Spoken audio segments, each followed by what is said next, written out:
A arte de ensinar. Aquele garoto de 8 anos tinha o hábito de dialogar com os pais. Numa tarde, enquanto a mãe providenciava um lanche, ele contava a ela suas experiências na sala de aula. Comentava sobre cada professor, sua maneira de ser e de transmitir ensinamentos. Dizia que gostava muito das aulas de uma determinada professora, embora não gostasse muito da matéria. Comentava ainda que detestava ter de assistir aulas de sua matéria preferida, porque não gostava da professora. Dizia com a franqueza que a inocência infantil permite: a professora de história está sempre de mau humor. Ela grita com a gente por qualquer motivo e nunca sorri. Quando passa uma lição e algum aluno não faz exatamente como ela mandou, arma um escândalo. Todos os alunos têm medo dela. Já a professora de português está sempre sorrindo. Brinca com a turma e só chama a atenção quando alguém está atrapalhando a aula. Eu até fiz uma brincadeira com ela um dia desses, e ela riu muito. Depois de ouvir atentamente, a mãe perguntou: "E por que você não gosta das aulas de religião, filho?" "Ah", falou o menino, "o professor é grosseiro e cínico. Critica todos os alunos que têm crença diferente da dele e diz que estão errados sempre que não respondem o que ele quer ouvir." E antes de sair para suas costumeiras aventuras com os colegas, o garoto acrescentou: "Agora eu sei que, por mais complicada que seja a matéria, o que faz a diferença mesmo é o professor." De uma conversa entre mãe e filho, aparentemente sem muita importância, podemos retirar sérias advertências. E uma delas é a responsabilidade que pesa sobre aqueles que se candidatam a ensinar. Muitos se esquecem de que estão exercendo grande influência sobre as mentes infantis que lhes são confiadas por pais desejosos de formar cidadãos nobres. Talvez pensando mais no salário do que na nobreza da profissão, alguns tratem os pequenos como se fossem culpados por terem que passar longas horas numa sala de aula.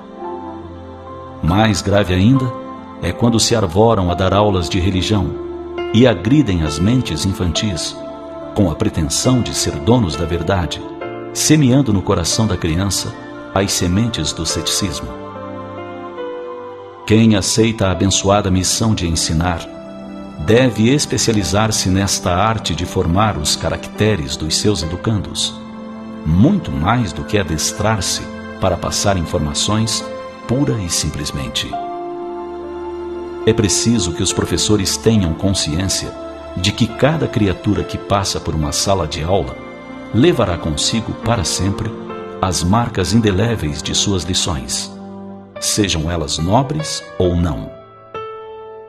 É imprescindível que os educadores sejam realmente mestres no verdadeiro sentido do termo, que ensinem com sabedoria, entusiasmo e alegria, que exemplifiquem a confiança, a paz, a amizade, o companheirismo e o respeito. E aquele que toma sobre si a responsabilidade do ensino religioso deverá estar revestido de verdadeira humildade e da mais pura fraternidade, a fim de colocar Deus acima de qualquer bandeira religiosa. Deverá religar a criatura ao seu Criador, independente da religião que esta professe, sem personalismo e sem o sectarismo deprimente, que infelicita os seres e os afasta de Deus. Por fim, todo professor deverá ter sempre em mente que a sua profissão é uma das mais nobres, porque é a grande responsável por iluminar consciências e formar cidadãos de bem. Mestre verdadeiro é aquele que ajuda a esculpir nas almas as mais belas lições de sabedoria. O verdadeiro professor é aquele que toma das mãos do homem, ainda criança, e o conduz pela estrada segura da honestidade e da honradez. O mestre ideal é aquele que segue à frente, sinalizando a estrada com os próprios passos, com o exemplo do otimismo e da esperança. O texto que você acabou de ouvir se encontra no CD Momento Espírita Volume 11, disponível na livrariamundoespírita.com.br.